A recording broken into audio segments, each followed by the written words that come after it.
Joining us now in the studio is the accessibility consultant for the National Theatre and Concert Hall here in Taipei, Sandie Yi. Thank you so much for joining us today. Hi, Andrew. So today we're going to be talking about inclusive theater and what exactly inclusive theater is, because you've been assisting with the National Theatre and Concert Hall in creating a space and an organization that's more inclusive. Now, traditionally, when we think of theater, we think of it as a space that welcomes all kinds of audiences.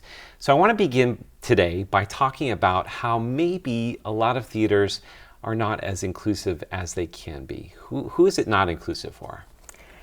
So a lot of time when you go to theaters, who do you see? You see people that look kind of like me. Right. So you mean all white dudes. You see people without disabilities. You see people who have the money to make it into a theater. Yeah. So for theater etiquette, we are all expected to sit really still. Mm-hmm. You don't want to move around.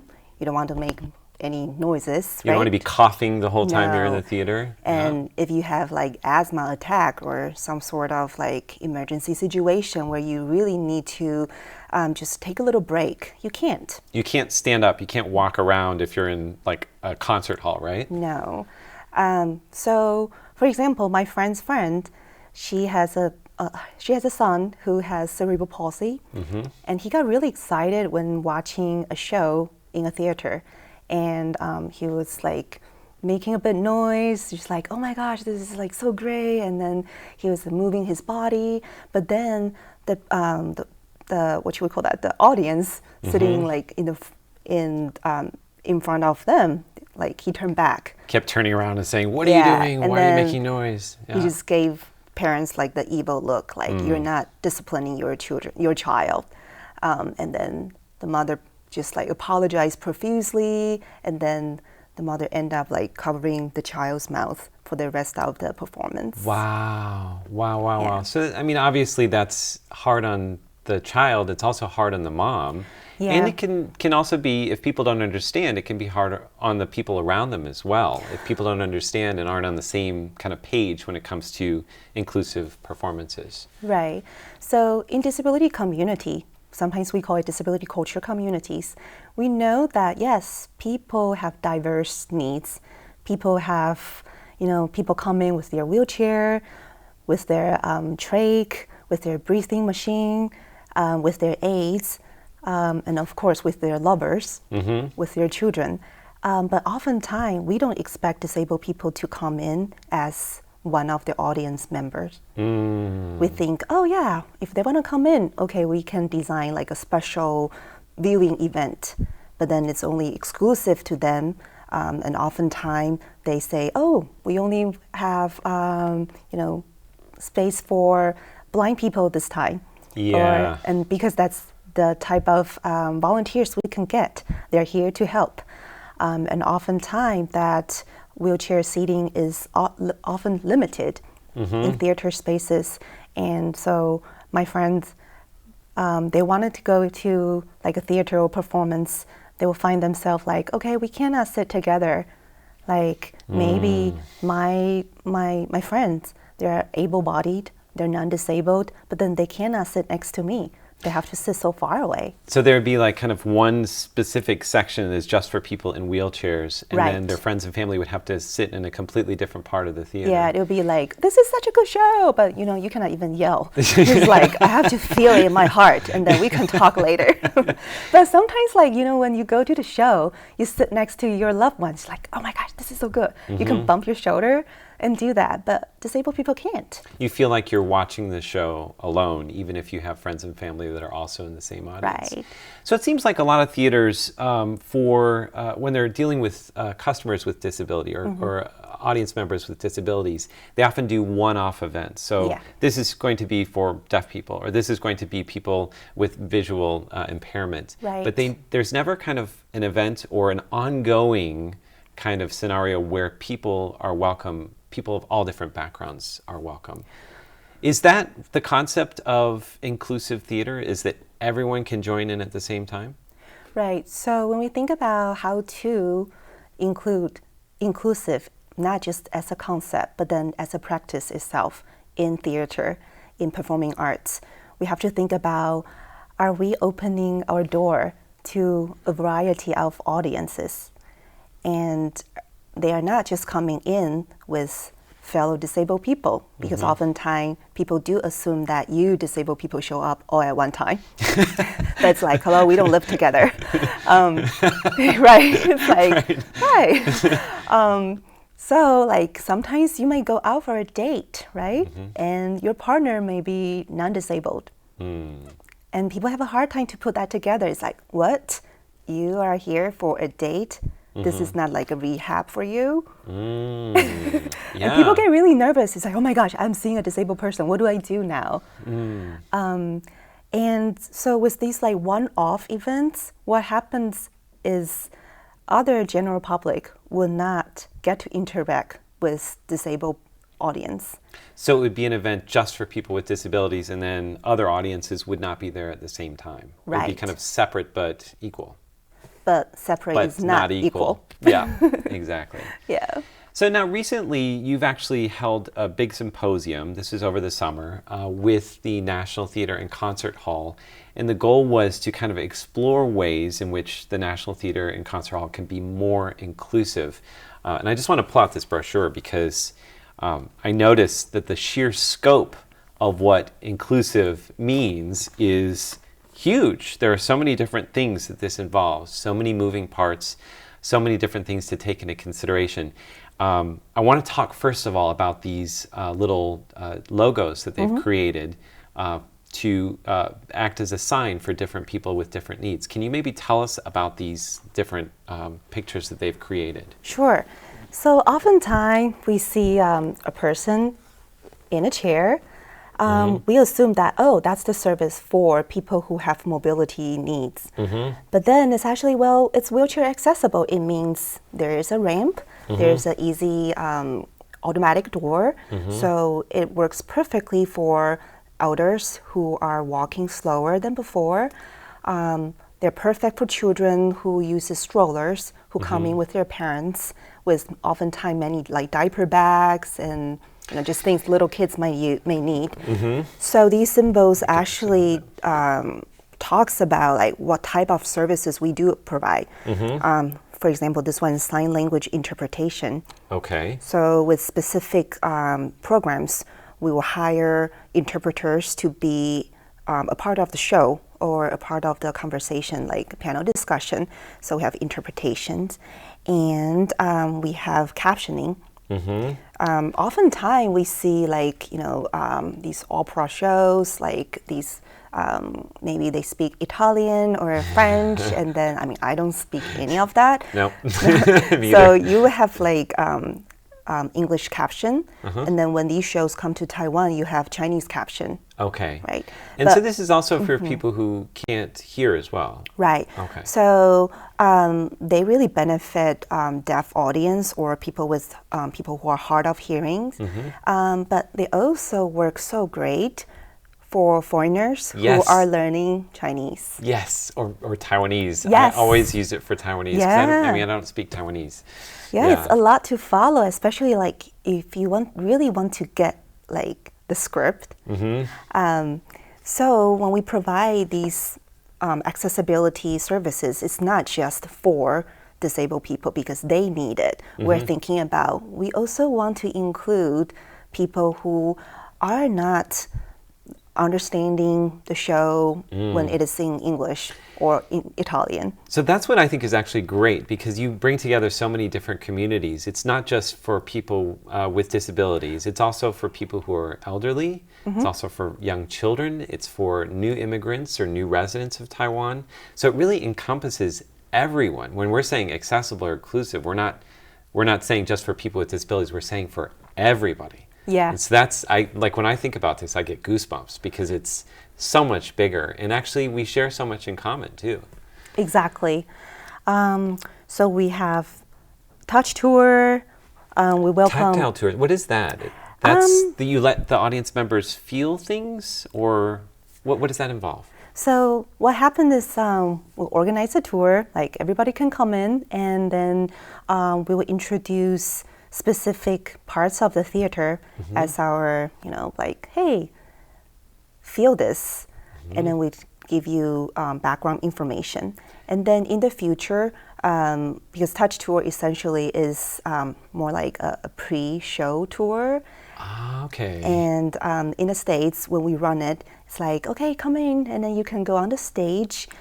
For example, if you are blind, we can just take a walk on the stage so you know the dimensions. So if I tell you that this is like 2 feet by 3, like, okay, what does that mean? Yes. Like, it's really abstract. But then it's like, okay, let's walk around. Like, you will see actor 1 will be walking from the left-hand stage and then going to the right, and this is the depth of the theater. And that actually helps when you start doing audio description for people with visual disabilities or who are blind. Yeah. So if they actually can feel the space beforehand when you're giving them the description through the headset, then you've actually already done part of your job in advance. Yeah.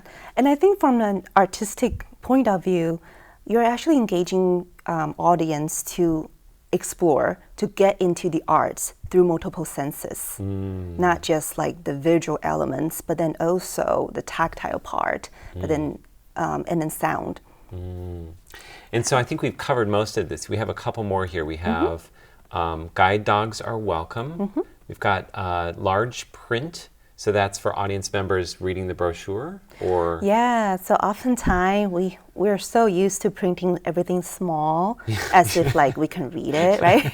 But then it's like... I have to be honest, like, because lately I've started using reading glasses. So actually this is beneficial for me as well. Yeah. And so many young people nowadays, we look at our phone so much. Like, a lot of us don't have good eyesight. And so for our brochures and also programs, we are going to make them bigger. The words are bigger and it's easier to read. And then you also have here, let's see, childcare services. I thought this was fascinating. I would never have guessed that this would be part of inclusive theater, but of course it would be. If you have young kids, you know, let's say you're a young couple who has, you know, a young baby, you want to see a show, forget about it. But actually, the National Theater provides this kind of service. Yes, so you can come in, bring your child, drop your child off, and then enjoy the show. And this is how we want everybody. So when we say everybody, it literally means everyone. Everybody. There are 2 more here that seem to be, to kind of somebody who doesn't really know, it seem to be a bit more similar. You have audio description and you have induction loop system. Those both have a similar part to them. It looks like it's connected to sound. Exactly. So for audio description, for audience who are blind or who have visual impairments, we do have an interpreter who describes what's happening on stage.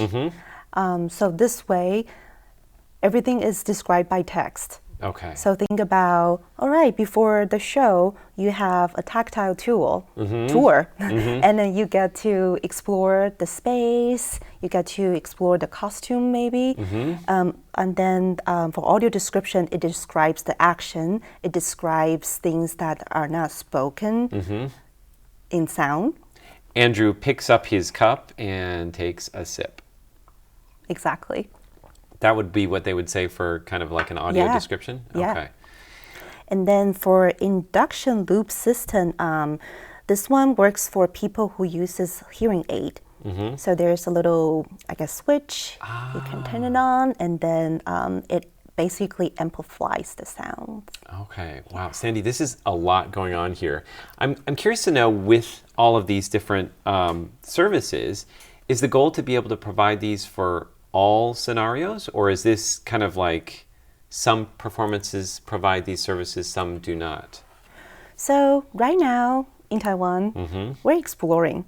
Yes. This is a very exciting time. It is. And you actually recently had the symposium too. Yes. The symposium itself, it was very much about education, public education. We want to empower people who do work in the performing arts institutions. Now, Ministry of Culture, we do have this policy called cultural equality. And honestly, a lot of people do not know what it is. Yes, I was just going to ask you, what is cultural equality?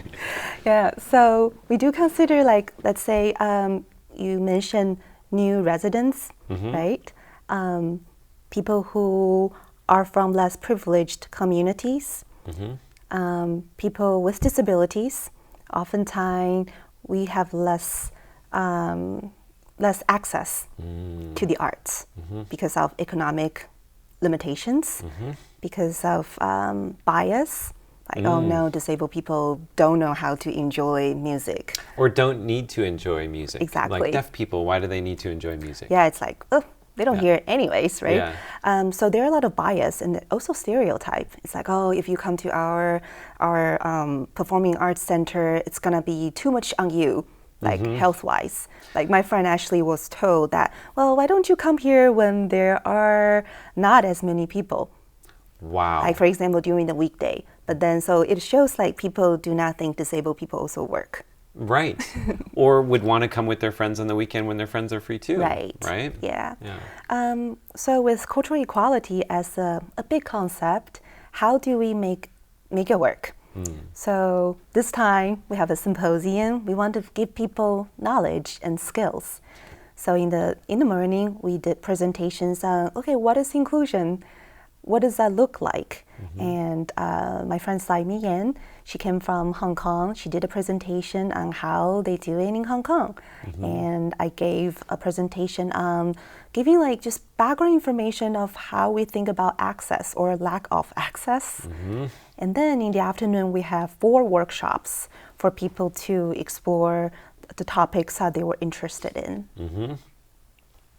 Okay, so basically, what you did was you first had the workshops, and this was geared towards people who are in this field of like people who work in theaters or who work in the arts. But then you actually also invited the audience to come in and join you for a performance. And I think, did you call it a trial run or like kind of a first relaxed performance in Taiwan so they could see how it works in action, and then people could discuss it and talk about plans for the future. Let's talk about the performance itself. Now, the performance itself was 2 singing groups, one from Europe and one from Taiwan. Tell me a little bit about the performance and how you talked to the performers before the show to let them know what a relaxed performance is. Okay, so it was really new. So for many of my colleagues, they were also learning. And what I love about the inclusive team that we have at a theater is like everybody's so willing to try as a group. And then they spend a lot of time explaining to the performers and making sure that, okay, we are not trying to ask you to perform with lesser quality. It's very much about keeping your quality the same. It's about providing access to people who otherwise may not have the opportunity to be here. What was the response of the 2 singing groups? So after the performance, I talked to the group from Sweden and then also the group from Taipei. So for the Sweden performers, they were talking about, it's a part of our professional practice. Like distractions, it happens. It doesn't matter. It comes from what happened, and then who is making the noise. It could be the staff. It could be anything. It could be people flipping through their phone and Facebook and all that. So they were saying that it's a part of their professional practice that they concentrate on it and they don't get bothered by distractions. That's great. Yeah, and then they were saying that it's great value to be able to do relaxed performance, knowing that a lot of people who never get this opportunity to be in the public, enjoying a show in a grand theater. And who was the audience for the relaxed performance? Maybe you can talk a little bit about why it's called a relaxed performance too. So for the relaxed performance, we encourage people that if you want to move around, you can. If you need to stand up and even leave, and you can also come back. That's huge, right? Very, usually at the National Concert Hall or the National Theater, once you leave, you have to wait to come back in, or maybe you can't come back in. Yeah, it's very much about, teaching the audience a new way of channeling in, bringing your whole body, mind in. Like really paying attention to, wait, do I need to come up and stretch me leave my seat and stretch? Can I take a break and come back? And this is a real need. Yeah. For a lot of audience who have autism. One way that folks soothe themselves, maybe rocking, maybe making some sound, and oftentimes we use a very pathological point of view, like, oh, this is abnormal. Yeah. This is a problem. You need to discipline or behave yourself. But we are actually teaching people to reframe, hey, this is the way that they are communicating and connecting with the world. So we want them to be so free to do that. It's amazing how much we are trained to behave in a certain way in a theater setting. You have to be quiet, you can't move, you can't get up and walk around. And that's so antithetical to the way human beings interact in normal life, in the world. So what are some of the things that you prepared in advance for the people that were coming to watch and partake in this relaxed performance? So we provided stress balls. That's great. And anybody can take a stress ball? And, And then canceling headphone. Noise canceling headphones? Noise canceling, yeah. And then we provided a resting area where they can literally leave and then come back. We have water, we have like pillows and yoga mats. Oh, that's great. So the other thing that we also provided was scent-free soap. Oh, interesting. Why was that? A lot of people have allergy, and if you smell strong, like perfume or lotion, it can trigger epilepsy. Oh, wow. It can trigger headache. So it doesn't have to be like an illness that you always have, but you can be triggered by it. Okay. And we want people who have allergy to feel comfortable to come into the theater and like, hey, I'm going to be so relaxed that I won't trigger any of my allergies or asthma or any kind of triggers. So it's a really safe space that you've created. Yeah. And what about the lights? Were the lights on during the performance, the theater lights? So usually we turn off the lights in the audience seating area, but then we keep it like 30%. So for people who do want to be able to leave the room, they can, and then they can come back. So how did it go? So many parents were like, we have never been here before. It was never an option. The first time maybe even walking into the National Concert Hall for some of them. So my colleague, when she reached out to an organization, they serve people with multiple disabilities. They were like, hey, we have a show and we want to encourage people to be themselves. They can make noises. And they were like, are you sure? Is this for real? Is this a prank call? Yeah, right. They just couldn't believe it because everywhere they go, people stare at them like, what's going on? You're not disciplining your children. They're so weird. They should be in institutions. And at the National Theater, the National Concert Hall, which is such a formal space, I mean, this is really symbolic that they're willing to do this kind of relaxed performance. Yeah. And actually, it's a really important thing for them to do. Yeah. And I know that some people raised concerns about, wait a minute, this is not safe for disabled people. How? What does that mean? Right. The performers, they were doing choir, so it's all like vocal and there was no music, which was pretty new to many of us, regardless if you have disability or not. So it's a cappella? Basically. Okay. Yeah.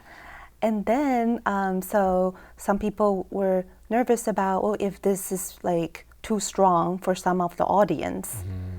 But for us, like, I'm thinking about, well, it is more dangerous if we keep on keeping people away from the arts because of their disability. We're not creating any space for people to make decisions for themselves. Even with like parents, they're literally limited opportunities for them to enjoy arts with their children when you have a special needs or disability. And what we can do as an arts institution is about providing options. And this is the type of options that we want people to participate in. Can you talk a little bit about how the audience responded? Did anybody need to get up and walk around? Did anybody have to leave? Like, what was your observation of the audience? So I told people that, like you can actually walk around, and I did because part of my job, I wanted to be able to kind of like stand back and see, okay, what's going on, and kind of observe the interactions.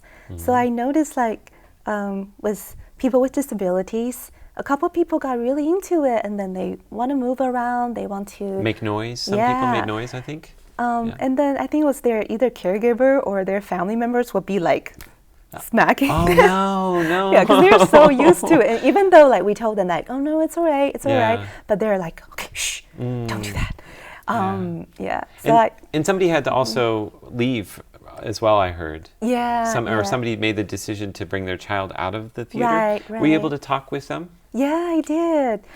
So it turned out that her daughter was never exposed to this type of performance.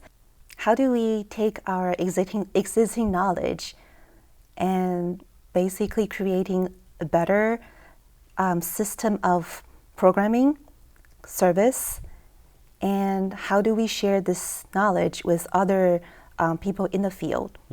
So Director Liu, she wants to focus on inclusive practice as the core value for the theater. So for her, it's not like a one-off thing. It's not just a test run performance here or a charity event. A lot of times it's charity events. And I know that word kind of probably sends chills up your spine, right? For her, it actually goes through everything that the National Theater and Concert Hall is doing. So inclusiveness is not just a catchword or something that you can use once in a while. It's connected to everything. Right. She really wants to have this as our ground. It's like this is our home base, and it's going to be integrated in everything that we do. It's not like, oh, the Minister of Culture is telling us to do this right now. It's not. That's great. Well, Sandie, thank you so much for joining us today. Again, I've been talking with Sandie, who is the accessibility consultant for the National Theater and Concert Hall here in Taipei. We look forward to seeing more amazing events in the future and kind of more accessibility and inclusion in more theaters throughout Taiwan. Thanks so much for being with us. You're welcome.